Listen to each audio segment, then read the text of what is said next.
Mesdames et messieurs, bonsoir. Bienvenue dans le 20h. Voici les titres de ce samedi 4 novembre. Le président Alassane Ouattara a quitté Abidjan ce matin pour Washington aux États-Unis d'Amérique.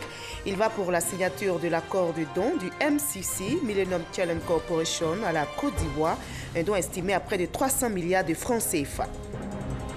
Plus de 200 emplois indirects seront créés grâce au projet d'exploitation de la bauxite de Bénéné dans le département de Bongouanou. Une convention a été signée vendredi par le ministre de l'Industrie et des Mines et la société d'exploitation de Bongouanou. On n'en parle pas toujours, le business de la mort, c'est le sujet du dossier de ce 20h. Nous irons à la découverte de ces métiers du funéraire. Nous évoquerons les frais qu'implique le recours à leur service, de l'enlèvement de la dépouille à l'inhumation en passant par la conservation. Enfin, au Libéria, les électeurs s'interrogent. Le second tour de la présidentielle prévu le 7 novembre prochain sera-t-il reporté? Les regards sont tournés vers la Cour suprême qui doit se réunir lundi pour trancher. Merci de nous suivre à travers le monde. Ajoutez notre rendez-vous culturel de samedi. Nous nous intéressons aujourd'hui à la société Gouro et son passé économique en Côte d'Ivoire. C'est le titre d'un ouvrage et l'auteur est notre invité de la page culture de ce 20h, M. Trabi Geblin, est un cadre de Zionoula, ancien conseiller municipal à Cocody et député de Zionoula à l'Assemblée nationale.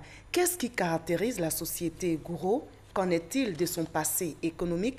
Notre invité nous répondra dans quelques instants. Bonsoir, M. Trabi Geblin. Bonsoir, madame. Alors, tout à l'heure, pour parler de la société Gouro et de son passé économique, on se retrouve dans une trentaine de minutes dans la page culture. Okay. Tout d'abord, voyons en image le départ du président de la République. Il a quitté Abidjan ce matin pour Washington, aux États-Unis d'Amérique. Il va pour la signature de l'accord de don du MCC, Millennium Challenge Corporation, à la Côte d'Ivoire, un don estimé à près de 300 milliards de francs CFA. Et vous l'avez vu tantôt, le président Ouattara a été accompagné à l'aéroport par le vice-président Daniel Kablan-Duncan, le premier ministre et des membres du gouvernement. Plus de 200 emplois indirects seront créés grâce au projet d'exploitation de la bauxite de Bénéné dans le département de Bongouanou. Une convention a été signée hier par le ministre de l'Industrie et des Mines et la société d'exploitation de Bongouanou. Salima Toudia, Adama Kone. Une signature de convention et le mariage est scellé entre l'État de Côte d'Ivoire et la société Lagune Exploitation de Bongouanou. Une union autour de l'exploitation des gisements de bauxite localisés à Bongouanou, dans la région du Moronou. Permis d'exploitation accordé, place à la création d'emplois et de richesses pour le pays. Un gisement qui va employer à peu près 240 Ivoiriens, essentiellement en position d'employés permanents, et avec beaucoup d'emplois indirects. Avec une production qui va osciller autour de 300 000 tonnes. Financée à hauteur de 26 milliards de francs CFA, pour une durée de 20 ans, l'exploitation de la bauxite de Bénéné se fera en 3 phases, dont la production de la bauxite calcinée. C'est une première dans notre pays. C'est la première fois que nous allons exploiter et exporter la bauxite. Ça veut dire que le potentiel minier de la Côte d'Ivoire existe. Le deuxième motif de satisfaction que nous avons dans le cadre de cette signature de convention, c'est le fait que c'est une entreprise ivoirienne. Et ça nous réconforte parce que le président de la République, le Premier ministre, le gouvernement n'ont cessé de demander aux opérateurs ivoiriens de s'intéresser au secteur minier. Dédommagement, création d'écoles et d'activités génératrices de revenus sont, entre autres, les externalités prévues en faveur de la population environnante. Le partenariat public-privé a tout pour l'émergence de la Côte d'Ivoire. Ce thème a été développé par l'ancien président de la CGC, Confédération Générale des Entreprises de Côte d'Ivoire, Jean Kakou Diagou, était l'invité du dîner débat organisé par l'Association des ambassadeurs de Côte d'Ivoire à la retraite. Et Jean Kakou Diagou a relevé les retombées du dialogue entre le secteur public et le privé. Jean-Luc Bango pour le témoignage. Ambiance à la fois feutrée et studieuse. Pour son 3e dîner débat, l'Association des ambassadeurs de Côte d'Ivoire à la retraite a décidé d'aborder un thème d'actualité, le partenariat public-privé dans le processus de développement socio-économique de la Côte d'Ivoire. Aujourd'hui, l'État ne peut pas tout faire tout seul. Et quand l'État s'engage, ça produit ce qu'on a connu, l'endettement excessif. Donc tout ce qui peut être fait par le privé est laissé aux soins du privé. Il faut juste trouver les formules. Fort de son expérience à la tête de la Confédération générale des entreprises de Côte d'Ivoire, Jean Kakou Diagou a expliqué aux ambassadeurs à la retraite comment le partenariat public-privé a été cet accélérateur du développement économique de la Côte d'Ivoire. Le partenariat public-privé est un mécanisme que la Côte d'Ivoire a été l'un des premiers pays à mettre en place, en tout cas en Afrique. Quand l'État et le secteur privé se mettent ensemble pour regarder dans le même sens, améliorer l'environnement des affaires, faire des réformes, et tout ça, ça ne peut que favoriser et accélérer le développement. Le dialogue secteur public-secteur privé a été également, selon Jean Kakou Diagou, l'un des facteurs qui ont contribué au maintien de la paix sociale en Côte d'Ivoire. Cadre de concertation et de réflexion, l'Association des ambassadeurs de Côte d'Ivoire à la retraite existe depuis 2002. Elle compte à ce jour 35 membres qui mettent, à travers diverses actions, leur expérience et leur expertise au service de la Côte d'Ivoire. Le ministère de l'intégration africaine et des Ivoiriens de l'extérieur était devant la presse. Une rencontre pour partager le bilan de la Direction générale des Ivoiriens de l'extérieur et annoncer les futures activités.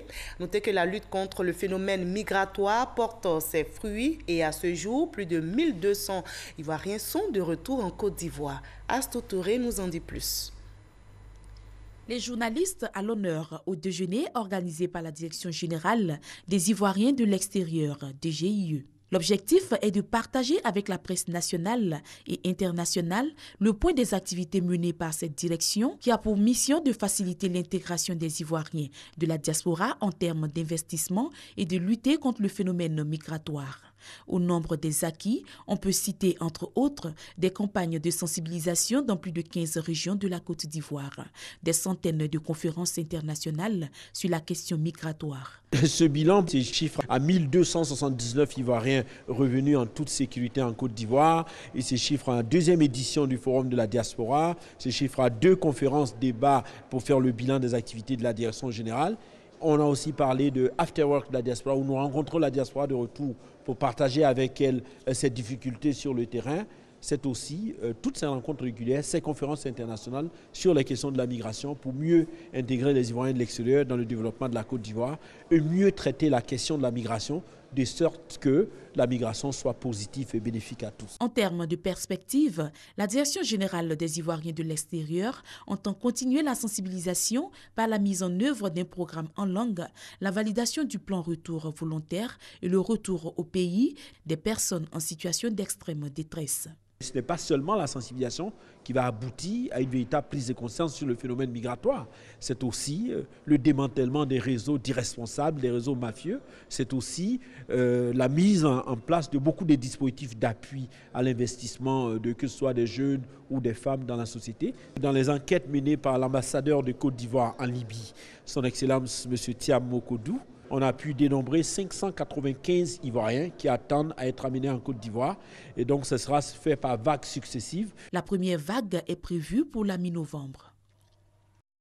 Nous partons à présent pour Yakassé à Tobrou où s'est tenue une rencontre aujourd'hui entre les généraux des grands commandements de l'armée, de la gendarmerie et la population.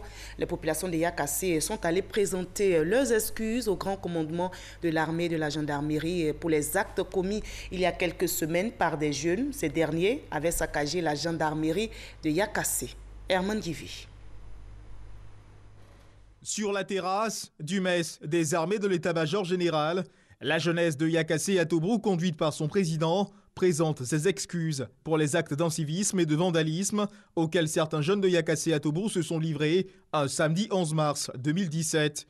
Ce jour devait être pourtant un jour de fête. Il devait voir l'inauguration officielle de la brigade de Yakassé à Tobrou. Quand on est en faute, il n'y a pas de multiplication de paroles à faire, mais nécessité de faire profil bas. Nous, vos enfants, nous nous mettons en genoux pour implorer votre pardon et nous vous prions avec insistance de l'accepter tout en vous promettant que ces écarts de comportement ne se verront plus en notre sein. Pour rappel, des jeunes en colère s'étaient rendus à la gendarmerie nationale pour que leur soient remis 2 individus qu'ils avaient eux-mêmes conduits à la brigade de gendarmerie. Devant le refus de la gendarmerie de donner satisfaction à leurs demandes, ils se sont livrés au saccage de la brigade. Un message de repentance appuyé par l'honorable Seka Joseph, cadre de la région, qui a également félicité les forces de gendarmerie pour le travail abattu et plaidé pour le renforcement de leur capacité d'intervention. Nous, population de Yakassé à Tobrou, reconnaissons que nous avons failli aux règles élémentaires de l'hospitalité. Au nom de mes parents, à l'instar des jeunes qui l'ont fait tout à l'heure, pardon mes généraux, je vous prie de faire violence sur vous-même et dites-nous, mes généraux, nous vous pardonnons, car vous ne savez pas ce que vous avez fait. Un message de repentance qui a trouvé un écho favorable auprès des grands commandements de la gendarmerie nationale et de l'armée ivoirienne. Je voudrais donner des conseils à nos jeunes, leur demander d'être à l'école de nos sages ici présents. Parce que ce 11 mars, vous avez été intraitable malgré l'intervention de nos chefs traditionnels. C'est ce qui nous a le plus peiné. Vous êtes totalement pardonnés. Mais le pardon aussi viendra de la suite. On peut demander pardon aujourd'hui et puis poser un autre acte demain. Donc le vrai pardon viendra après. Le vrai pardon viendra après. Ce que vous allez poser comme acte désormais au niveau de Yakassé à Tobrou, au niveau même de toute la région. Et j'insiste pour dire que vous devez être des agents de développement de votre région. Une cérémonie à cheval entre la tradition et le modernisme, du kaolin offert au grand commandement, signe de sanctification et de purification en pays atier, de quoi impulser une nouvelle dynamique dans la relation armée-nation dans la région de Lamé. Le ministère de la Salubrité, de l'Environnement et du Développement durable a démarré sa campagne de destruction des produits chimiques cancérigènes. 248 tonnes de ces produits viennent d'être acheminées vers la France en vue de leur destruction par une structure spécialisée. Avant 2028, la Côte d'Ivoire devrait être débarrassée de ces produits chimiques cancérigènes, nous explique Rascando. Tarmac du port autonome d'Abidjan. Dans ce conteneur, 248 tonnes de polychlorobiphényle ou PCB prêts à embarquer pour la France en vue de leur destruction. Des produits cancérigènes qu'on retrouve notamment dans les équipements électriques et les transformateurs d'électricité. Cette matière dangereuse pour la population et l'environnement sera traitée et éliminée selon Envie Pure, une structure chargée de la gestion et la maîtrise des déchets. Une fois que les conteneurs sont arrivés, nous avons une séparation pour le traitement des huiles avec des caractéristiques qui permettent de pouvoir avoir des températures très élevées, mais aussi surtout le traitement des fumées. Ensuite, on a les carcasses qui sont introduites dans ce qu'on appelle une étuve avec donc des variations de température et l'injonction d'un produit chimique. On a une séparation des polychlorobiphényles. En 1990, eh bien, les transformateurs qui étaient fabriqués étaient pour la plupart au PCB.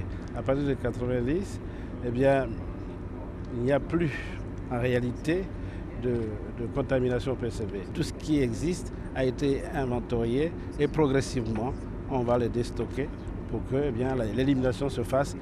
Cette opération va coûter 700 000 $, soit 350 millions de francs CFA. La Côte d'Ivoire a choisi de se débarrasser, comme les autres pays, de ces PCB d'ici à 2028, comme le recommande la conférence des parties à travers la convention qu'elle a ratifiée en janvier 2004. Nous avons pris un engagement de façon à faire en sorte qu'à l'horizon 2028, nous n'ayons aucun produit de PCB donc sur notre territoire ivoirien.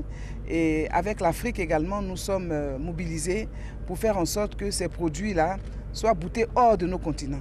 Ces 248 tonnes marquent le début du processus d'enlèvement des PCB en Côte d'Ivoire.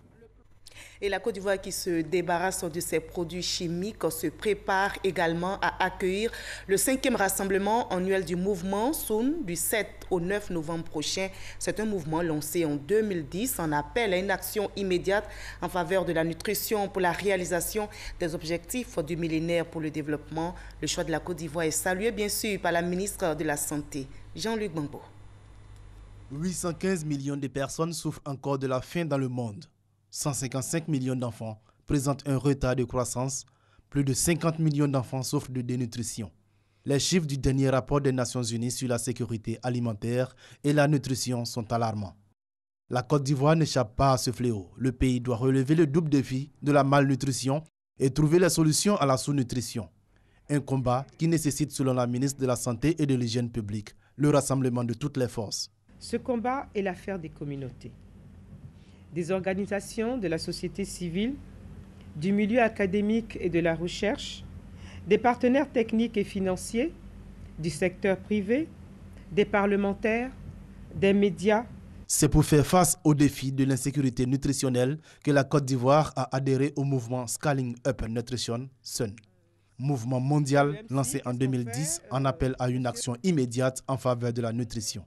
Le pays s'offre ainsi l'opportunité de mieux adresser les questions de nutrition et de corriger durablement la situation nutritionnelle au regard des indicateurs mondiaux de référence. Le gouvernement entend ainsi renforcer la multisectorialité avec l'engagement de toutes les parties prenantes. Résultat de cette adhésion au mouvement SUN, une amélioration de certains indicateurs importants entre 2012 et 2016. Le taux de mortalité des enfants de moins de 5 ans a enregistré une baisse de 125 pour 1000 à 96 pour 1000, avec un taux d'allaitement maternel exclusif qui est passé de 12% à 23% et un taux de retard de croissance réduit de 30% à 22%. Pour cette 5e édition du rassemblement annuel du mouvement SUN, la Côte d'Ivoire s'attend à recevoir 900 participants issus de 80 pays. La route a encore tué malheureusement ce samedi. Un accident de la circulation survenu sur l'autoroute du Nord aux environs de 14 heures a fait de nombreuses victimes. On déplore un mort et plusieurs blessés. Un minicar et un car d'une compagnie de transport sont mis en cause dans ce drame qui s'est produit à environ 42 km d'Abidjan. On n'en parle pas toujours. Le business de la mort, c'est le sujet du dossier de ce 20h. Nous irons à la découverte de ces métiers de funéraires. Nous évoquerons également les frais qu'implique le recours à leur service, de l'enlèvement de la dépouille à l'inhumation en passant par la conservation. Les frais se chiffrent parfois à des millions de francs CFA pour les familles endeuillées. Le dossier de ce 20h est signé Didier Nguessan et Christelle Mena. On compte chaque année plus de 220 000 décès en Côte d'Ivoire. Le marché de la mort ne connaît pas la crise en Afrique. La mort dépouille les proches du défunt autant qu'elle enrichit les spécialistes de nos dépouilles. Thanatopracteur, marbrier, conseiller funéraire, des métiers atypiques aux emplois garantis. En sachant que je vous reverrai bientôt. Après son enlèvement à l'hôpital ou à domicile, la dépouille est confiée aux pompes funèbres qui s'occupent du traitement et de sa conservation. Le thanatopracteur est le premier à soigner le défunt. C'est lui qui administre le formol. Lorsque nous recevons un accidenté, selon les degrés d'accident, nous restaurons le corps d'abord en fermant les points d'ouverture sur le corps. Lorsque nous avons fini de faire les points de suture dans toutes ces ouvertures, et c'est là que nous commençons maintenant le traitement proprement dit. Des manipulations qui requièrent des années d'expérience et qui ne sont pas à la portée de toutes les sensibilités. Un homme qui est sentimental ne peut pas faire ce travail. Ça, il faut qu'on se dise cela. Étant thanatopracteur, vraiment, je ne me considère pas comme une personne spéciale. C'est seulement j'ai appris le métier, j'ai aimé et je le pratique jusqu'à présent. Officiellement, une seule entreprise a la concession des activités de pompes funèbres sur le territoire du district d'Abidjan. 2 autres opérateurs y exercent cependant, sans compter les nombreux prestataires particuliers. Les coûts des prestations sont variables d'une enseigne à une autre. Pour les soins de base et une conservation moyenne de 15 jours, les dépenses vont de 100 à 450 000 francs CFA pour cette première étape avant la mise en bière. Après avoir fait le lavage, il faut maintenant mettre le corps dans un cercueil. C'est ce qu'on appelle la mise en bière. C'est une des étapes qui plombe la douloureuse. Entre l'habillage, la manutention et le cercueil, surtout, les prix peuvent se chiffrer en millions de francs CFA. De quoi augmenter la peine des proches qui, à cette étape, ne pleurent pas que leurs défunts. La plupart ne savent plus où donner de la tête. Et c'est là qu'intervient le conseiller funéraire. Parce que dans les 2 jours, ça doit être livré, il va vous assurer qu'il aura des petits cercueils. Tout compte fait, vous allez avoir une remise sur les différentes prestations que vous allez avoir. Dans le business de la mort, on parle aussi de stratégie commerciale, de marketing, et on ne s'embarrasse pas de tabou. Ça reste du business. Le parent arrive, il a besoin de nous, il a les moyens pour enterrer sa maman. Ce ne serait pas, par exemple, ce type de cercueil que vous voyez aujourd'hui. Ça sera dans un autre gabarit de cercueil que nous allons lui proposer. Ça sera dans une salle VIP que nous allons lui proposer.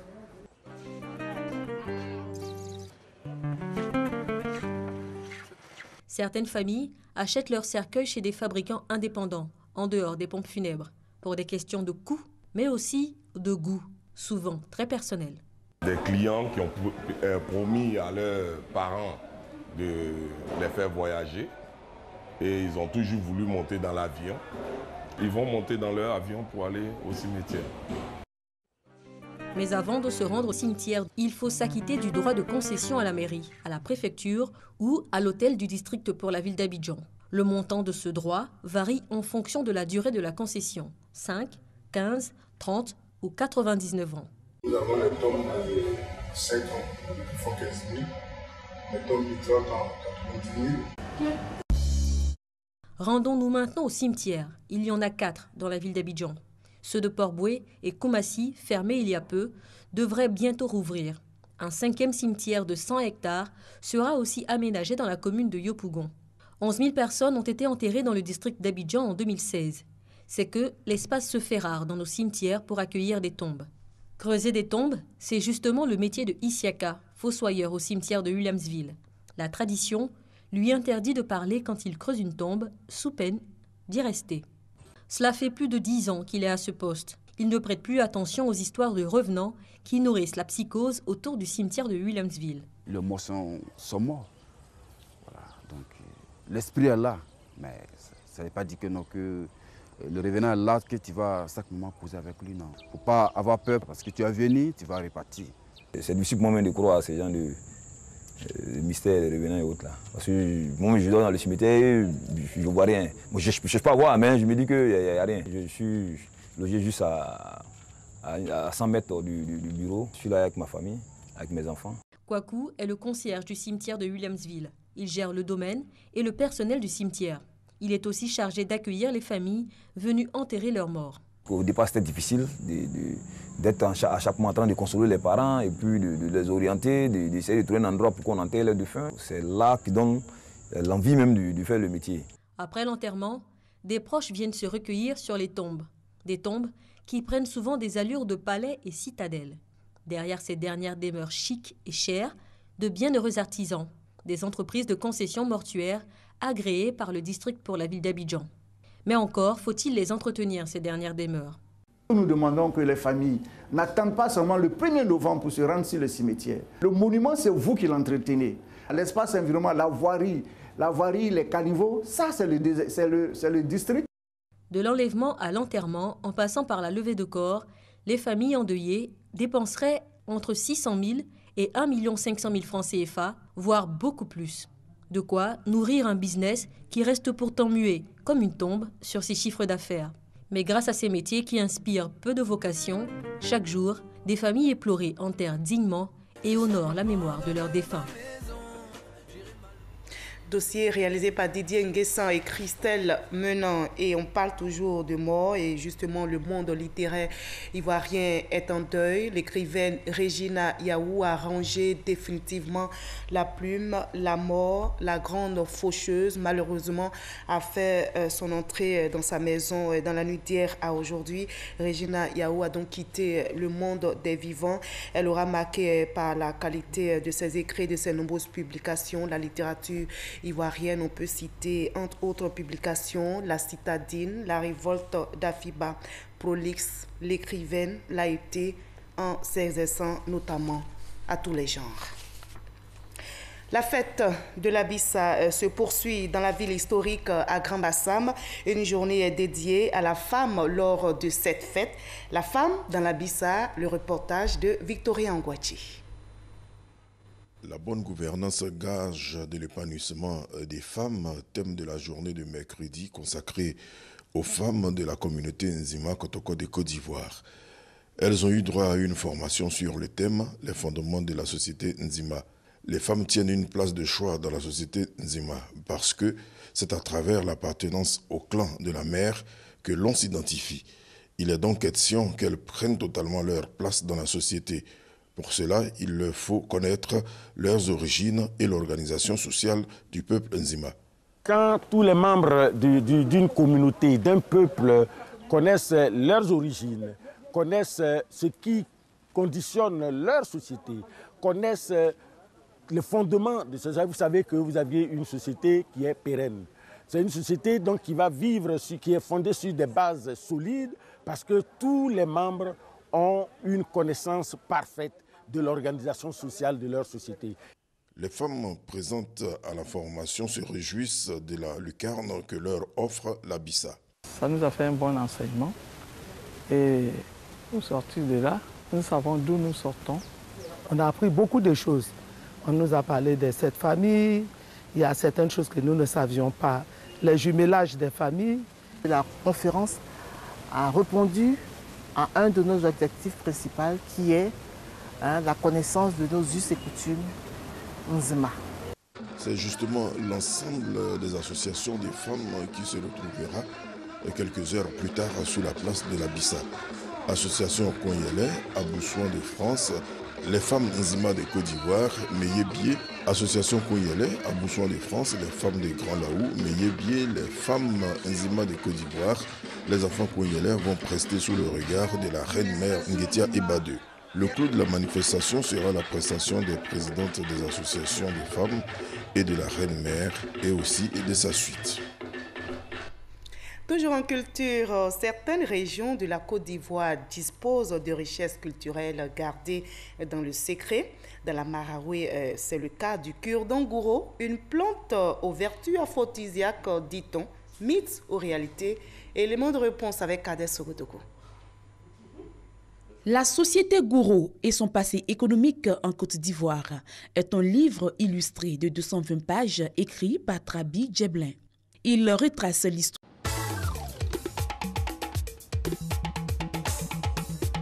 Desra Village, nous sommes dans le département de Zenoula, dans la région de la Marawi. La forêt se présente avec tout son charme. Une forêt au parfum et au contenu riche et varié. Ici, nous sommes en pays Gouro. Une des richesses du terroir est justement dans cette forêt, le cure-dent gouro. Amis auditeurs de la radio La Voix de la Marawi, bienvenue à Boisflé, la cité du cure-dent gouro, le vrai cure-dent gouro aux vertus aphrodisiaques et aux vertus en tout cas énormes. Une plante dont les vertus ne sont plus à présenter, dit-on. Le cure-dent gouro, c'est un excitant. Un excitant que nos parents d'avant, dans leurs recherches, ont pu trouver ça pour leur donner un peu d'énergie.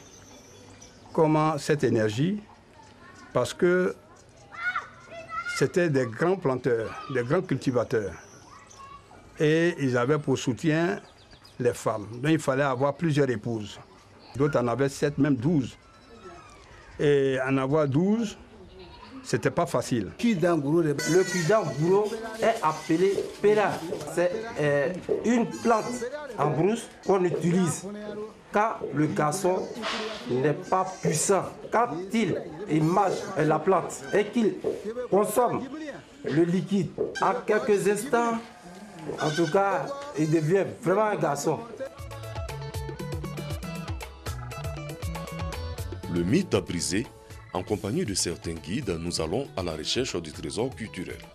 Sa récolte relève du secret et est une histoire d'initié. Après quelques instants de patience, notre guide est de retour. Le mythe continue de tomber. Voilà. Ça, c'est cuidant gros.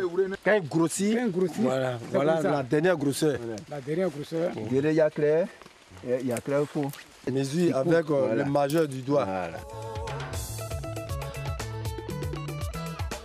Chez le gourou, le cuidant du même nom est une affaire des hommes. Mais tout le monde le sait, seules les femmes peuvent attester de l'efficacité de la tige. Quand je le vois manger, vraiment, ça me chauffe le cœur. Parce que je me dis que cette nuit-là, je ne vais pas avoir la paix dans le lit. Cuidant gourou, c'est fort. Ça m'a donné 2 jumeaux, une fille, un garçon. Quand on pense à la médecine moderne, nous avons la chance d'avoir un médecin qui est un élu et d'ethnie gourou. C'est une plante qui renferme beaucoup de vertus, dont l'amélioration de la libido. Nous-mêmes qui avons expérimenté, nous n'avons pas trouvé d'effet secondaire dans le cuidant gourou. C'est une substance qui plutôt donne du tonus, de la force à l'homme et ça rend l'homme plus efficace même. Dans la Marawi, le cuidant gourou constitue une véritable richesse. Quand on finit de manger le cuidant gourou, il faut le mettre au mûr, qui signifie que ce qu'on recherche doit être toujours debout. C'est pourquoi on dit dokli. Dokli, kli c'est onomatopée. C'est l'action de s'arrêter dur, de s'arrêter dru. C'est le rein qui est là. Ça va s'en prendre pour travailler. Bon, si le rein est faible, le moteur, lui, ne travaille pas. Il appartient aux élus et au cadre de la Marawi de faire la promotion du cuidant gourou qui peut apporter beaucoup à cette région.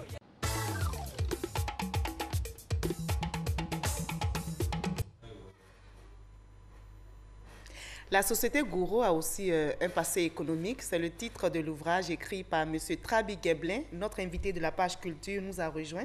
Bonsoir M. Trabi Geblin. Bonsoir madame. Alors, on vient de le voir. On ne peut pas parler de société gourou sans parler de cuidant gourou. On dit mythe ou réalité. Vous, quelle est votre réponse là-dessus?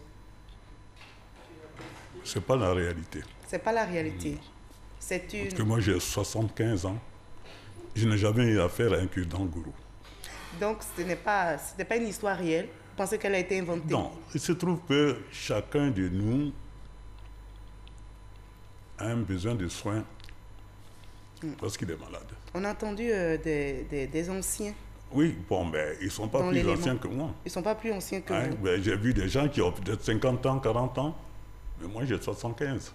Donc on retient quoi? C'est une invention? Bon, ben, écoutez, des gens exagèrent. D'accord. Alors, Monsieur Trabi Geblin, vous êtes l'auteur donc de l'ouvrage La société gourou et son passé économique. Cette société, vous le dites dans l'ouvrage, a une identité, a eu une histoire. D'où viennent les gourous? Les gourous font partie d'un groupe qu'on appelle les bandés. Dans ce groupe-là, vous avez des gens du Nigeria, du Mali, du Burkina Faso. Vous avez des Yacouba, vous avez les Balaké. Tout cela font partie du groupe Mandé. Mais en Côte d'Ivoire, des Mandés du Sud, des Mandés du Nord aussi. D'accord. Et la société gourou donc a une identité, vous allez nous l'expliquer. Mais on va d'abord voir le résumé de votre œuvre avec notre consoeur Astou Touré et revenu sur le plateau pour en discuter. La société gourou et son passé économique en Côte d'Ivoire est un livre illustré de 220 pages écrit par Trabi Geblin. Il retrace l'histoire du peuple gourou, de ses origines à nos jours, son organisation sociale, ses rapports avec les autres peuples et son évolution économique. Selon certaines sources, les peuples gourou et gagou seraient les premiers habitants de la Côte d'Ivoire.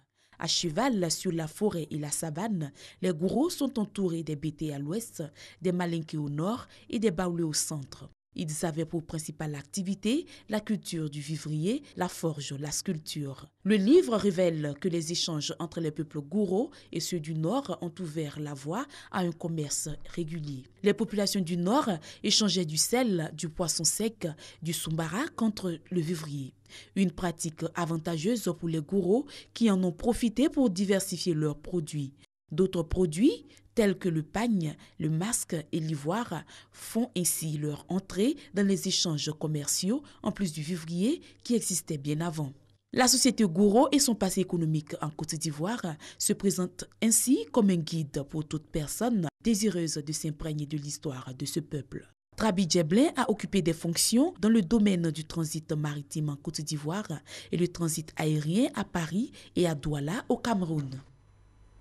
Voilà, cette société Gouro qui a un passé économique, vous allez d'abord nous faire entrer dans cette société, vous l'avez dit, qui a des traits caractéristiques. La société Gouro... D'abord le patronyme, pour aller plus facilement nous faire comprendre le patronyme, parler des patronymes lignagés. Oui, ben, pour rentrer dans la connaissance Gouro, d'abord, il ne faut pas commencer par le patronyme. Un pays Gouro. Un pays Gouro. Le patronyme se retrouve entre les Gouro eux-mêmes. D'accord. Sinon, il y a deux génitifs, le bi et le loup, qui caractérisent le Gouro. D'accord. Il y a aussi la salutation. La salutation aussi. Qui fait partie de l'éducation. Mais la salutation, c'est la première éducation au pays Gouro. D'accord. Soyez pratique. L'enfant, à partir de la maison, va dire bonjour à son père, bonjour à sa mère. Comment il dit? Puisque vous parlez de... Donc, il y a une manière. En bouillon, anti-ignon, s'il s'agit des parents. Qui veut dire, pour ceux qui ne comprennent pas le Gouro, bonjour ou bonsoir, papa ou bonsoir, maman. Parce qu'en pays Gouro, le bonjour ne définit pas le temps. On ne dit pas le soir, bonsoir, ou la nuit, bonne nuit, ou bien à midi. Non. On dit ignon. Quand on dit ignon, c'est votre interlocuteur qui vous demande si vous avez passé une bonne journée, si vous avez passé un bon matin ou une bonne soirée. Donc, c'est lui qui vous pose la question. À ce moment-là, vous répondez « J'ai bien dormi » ou « Depuis 2 jours, je n'ai pas pu dormir ». D'accord. Et ce peuple est un peuple animiste? Très animiste, au point que nous ne pouvons donner un nom à un enfant si nous ne consultons pas un... Vous parlez de boire. Voilà, pour parler de charlatans, il faut aller déjà voir. Un exemple de nom? Par exemple, de guet, par exemple de tré, par exemple de irie, par exemple, tous les noms Gouro sont animistes. D'accord. Sauf les noms que nous donnons, c'est-à-dire des homonymes. Moi, je m'appelle Gué, je peux dire, mon fils, tu t'appelles Gué, mais je ne suis pas passé par un charlatan. D'accord. Alors, le peuple Gouro, on va parler maintenant de son passé économique. C'était un peuple qui vivait replié sur lui-même, vous l'avez dit. Mais ce peuple va connaître 3 périodes clés pour son développement. Oui. Ce peuple était replié tout simplement parce qu'elle vivait le contact entre familles et elle n'avait pas autre chose que les dons, les cadeaux, l'entraide. On pouvait aller dans le champ de son frère à 10, à 20, faire son champ. Le frère ne vous donnera pas une banane pour dire, bon, il faut payer. Il dit donc, prends. On n'emprunte pas chez le frère, on le prend. Et on se sert comme on veut. On se sert à volonté. Et ça continue jusqu'à aujourd'hui dans les villages? Ça continue dans les villages, évidemment. Nous avons un monde nouveau. Oui, les choses commencent à changer. Les choses sont difficiles. Donc, c'était une réorganisation de la vie sociale basée sur les échanges internes? Les échanges. En réalité, ce que nous avons mis ici, bon, c'est des échanges. D'accord. C'est des échanges il y a quelques années, j'avais fait un mémoire historique des échanges prémonétaires. C'est lu aujourd'hui à Marne, à Paris, en France, donc dans les bibliothèques. D'accord. Et le commerce? Le commerce... ensuite, on passe au commerce. Nous avons avec, eu deux types de commerce. Il y a le commerce interne que nous avons eu à faire, qui fait que en Pays Gros, à cette époque, avant la colonisation, il y avait 32 marchés. Et le 33e, le marché de Boisflé, il était tout seul, mais à Saint-Franc, il y avait deux. Le marché de Aïa et le marché de Saint-Franc. Vous allez nous dire comment ces marchés-là ont été créés, parce que vous l'avez dit... Vous savez, les enfants, dans les villages, très tôt le matin, les parents leur mettaient sur la tête qui un manioc, qui une banane, qui, quelque chose à aller vendre. C'était le surplus, vous l'avez dit. Bon, c'est le surplus parce qu'il faut que la famille mange. C'est ça. Donc, ce qu'on avait comme surplus, on donnait aux enfants pour aller échanger. Ça, c'était le troc. Et vous entendez chaque matin, firer ça, nao. Donc, et puis, on les appelle. Mon enfant vient. D'accord. Donc, après, maintenant, les marchés vont se créer. Après, les commerçants, on dit les djoulas, les colporteurs, passaient de village en village et ils restaient à l'orée du village. Et qu'est-ce qu'ils donnaient en échange? Ils étalaient d'abord leurs marchandises. On leur donnait à manger. Et en échange, ils avaient quelquefois des miroirs, ils avaient quelquefois du poisson. D'accord. Et les femmes ont joué un grand rôle. On va terminer rapidement dans la création de ces marchés. C'est elles qui allaient chercher la noix de cola dans la forêt. Et rapidement pour terminer. Les éléments du marché. Pas le marché en lui-même. D'accord. Le marché a existé parce que les gens voulaient se retrouver. Donc, ils ont créé des marchés pour obéir aux besoins des étrangers qui venaient. D'accord. Et aujourd'hui, on voit aujourd'hui les marchés gros, ces femmes-là ont gardé cette culture jusqu'à aujourd'hui. Elles ont gardé cette culture, elles ont gardé cette capacité jusqu'à aujourd'hui. Merci beaucoup, M. Trabi Gueblin, d'avoir été avec nous sur ce plateau. Merci d'avoir été notre invité de la page culture de ce soir. La société Gouro, aujourd'hui, c'est un peuple qui est ouvert. Oui. Et qui fait le commerce. Merci d'avoir été avec nous sur ce plateau. Vous allez rester avec nous. Nous allons partir pour le Libéria où les électeurs s'interrogent. Le second tour de la présidentielle prévu le 7 novembre prochain sera-t-il reporté? La commission électorale est en attente d'une décision de la Cour qui a entendu ce vendredi l'affaire qui l'oppose au Parti de la Liberté. Ce dernier, qui assure avoir constaté des irrégularités lors du premier tour, demande le report du second. Ce scrutin devrait être départagé. Je rappelle les vainqueurs du premier tour, Georges Weah, l'ex-footballeur, et Joseph Boakai, le président sortant. Fin de ce 20h. Merci à vous tous de votre aimable attention.